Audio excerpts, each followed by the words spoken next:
remember once I was in one of these meetings, global meetings, and I was at the time I was the CFO, the finance guy, and we had the GMA, general manager, GMEs, I think, it was estimates or something like that. Yeah. Anyway, so the whole idea was saying, like, hey, how are you guys going to do? How is your plan? Whatever not. The sandbagging that was happening in the organization, Oh my God. we had to sandbag for our business to cover our butts. Yeah. The division had to sandbag to cover their butts. Right. Then, the product lines had to sandbag. By the time I got to the CEO, the sandbagging was so freaking huge. And people were beating targets all the time. Go like, we're doing awesome. Yeah. Like, no, you're not doing awesome. You just don't have clarity and transparency of what your capability is. It's such a great point. I have had very, very similar experiences. We were on with Derek recently, and I'd made this comment about the forecasting. Remember, I asked this question: or have they gotten any better at their forecasting? And it was true that they didn't have a lot of data to forecast properly. But the other thing that was going on was that they were hedging their bets, right? That's very similar to saying they were hedging their bets because they figured, look, I think it's going to happen, but just in case it doesn't happen, I don't want to look like the guy who didn't make his numbers, right? Or the gal who didn't make her numbers, right? And of course, it has this tremendous knock-on effect, right?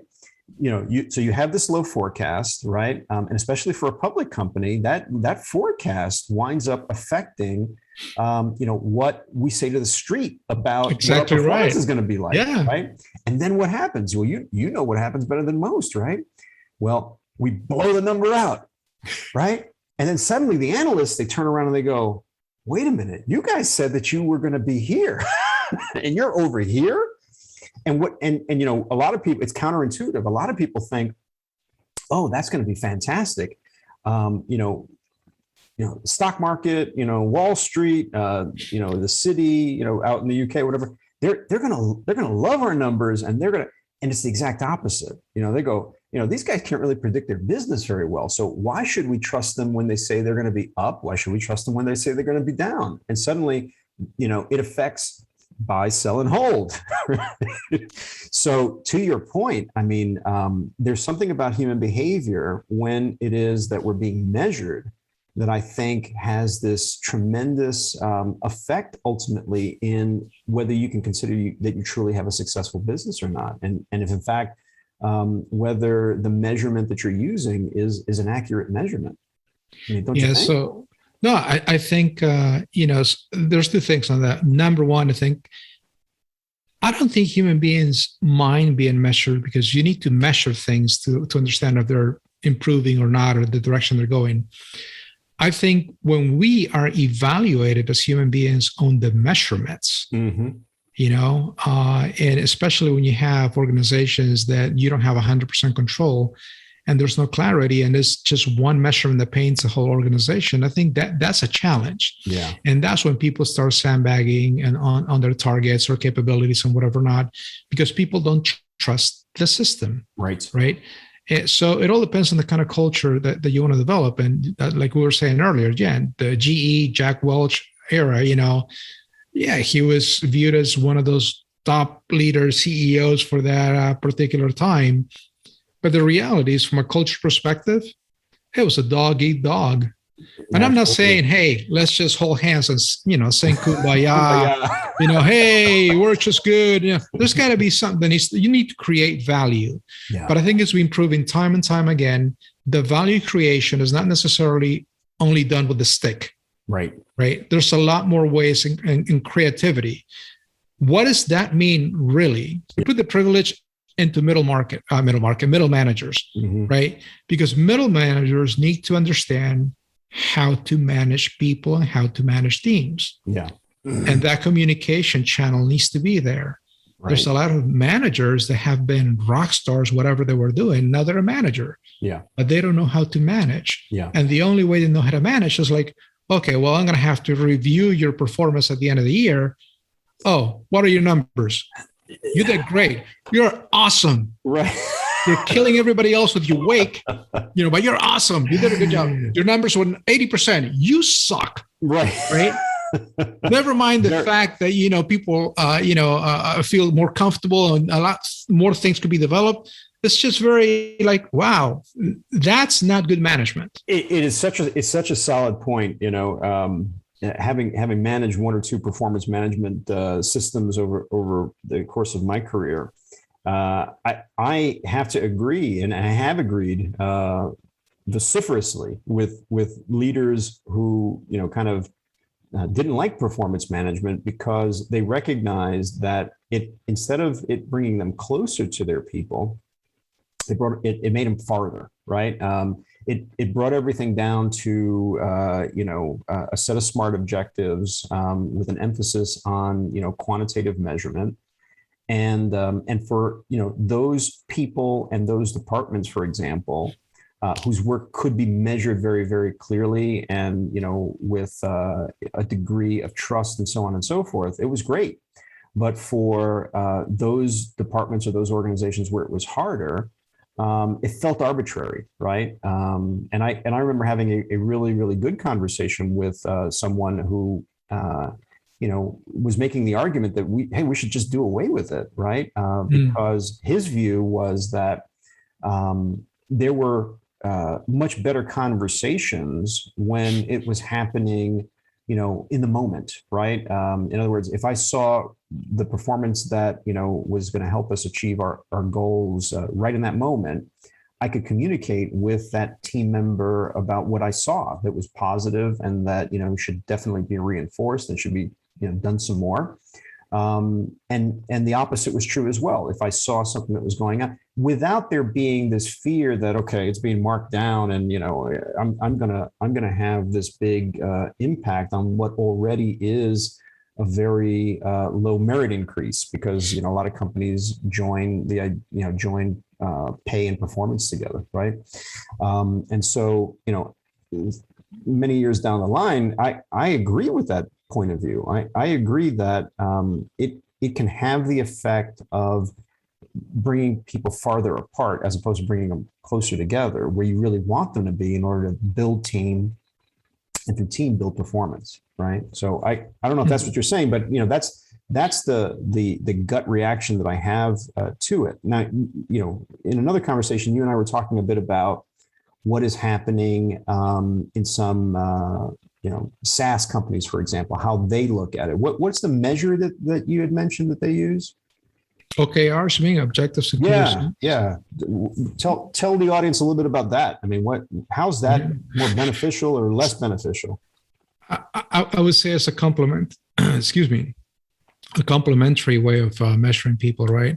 So OKRs has to do with providing some specific objectives and tracking them for short-term goals, usually 30 days or so. They need to be clear. They need to be followed up. They need to be measurable. But at the same time, they're not used to evaluate the performance of an individual. They're used to move a team in a certain direction versus just using it as a stick to tell someone they're not doing very good. And so you're focusing more on the attainability of the team and the culture you're developing of accountability versus your personal performance sucks or yours is tremendous. Right. So I think it's a different culture. And the reason for that, let's be honest too, the reason for that is a lot of the SaaS companies, look, your sales cycle is not that of a B2B of, a long sales cycle and you lock in multi-million-dollar contracts and whatever not. Your sales cycle is pretty much as adoptions or users. So you need to have a quick, way of monitoring that and being productive and creating value. And I reiterate, I'm not saying that you can't measure or shouldn't measure people. Yeah. I'm just saying how that is used to build your culture needs to be rethought. Yeah. And I don't agree with the way Jack Welch used to do it. Yeah. Right? It's a great point. And these OKRs almost sound like, if I can use an overused phrase here, agile performance management, right? And the whole idea behind the agile approach to, for example, software development, you can see it's about trying to create these short usable products very, very quickly. The idea being that you either fail fast or you succeed fast, right? And you build upon that. I can see how it is that these OKRs, I think that's what you call them, right? OKRs, objectives and key results. Yeah. Yeah. How they're used in a very similar way. Very short term, right? You get some immediate feedback from it, and you're able to adjust your performance from there. Sounds very much like an agile performance management system. Yeah. Look it up as a book. Measure What Matters by John Doerr. I think it is Doerr. Don't quote me in the spelling, but I think that's it. Look, at the end of the day, we'll flash the name on the video here. So yeah. So look, at the end of the day, I've grown different businesses, and every business that has grown, whether it is with a skyrocket growth or just little by little, you grow it one purchase order at a time. There's not this magic wand and you go, hey, here's the top executive, boom. No, it's done through people, one purchase order at a time, one adoption at a time, one subscription at a time. And guess what? Before you get to the level of success is preceded by many trials and failures. Mm-hmm. People just look at the success, right? It's like, no, there's a lot of learnings and headaches and pains that go before that happens. It's okay. Unless you happen to have a crystal ball and you make all the right decisions, well, good for you. You're not listening to me. You don't need to. You're a genius. In your own mind. That's right. And we definitely want you on our podcast. We want to learn from you. Oh, absolutely. That would be awesome. No, I think there's a lot of opportunity for companies, to evaluate the way they see their biggest capital, which is human capital, right? And you're seeing it right now because, not to reiterate the point of the Great Resignation or whatever, not. It's just I think people are just unhappy. They don't want to stick around, for a journey that they don't see their own personal value. And that is not necessarily just monetarily. And it has to do with, do I feel good about this? Right. I mean, you're from HR. I focused a lot on building the right culture in a company. Sure. Because when you do that, people are just more productive. Absolutely. I couldn't say it better, right? Here's another quick take for everybody, right? Oh, wow. Just on measuring performance. Impromptu. On measuring performance. Measuring performance and building the right culture. I think we'll have an opportunity to maybe cover some more points down the road as we do something on leadership. Because people think leadership is like walk the talk, leadership. There are many types of leadership. There are different ways to get to it. And we'll cover that down the road. We will. Until then, another great quick take. That's right. And do good. Be good and do good. All right. See you.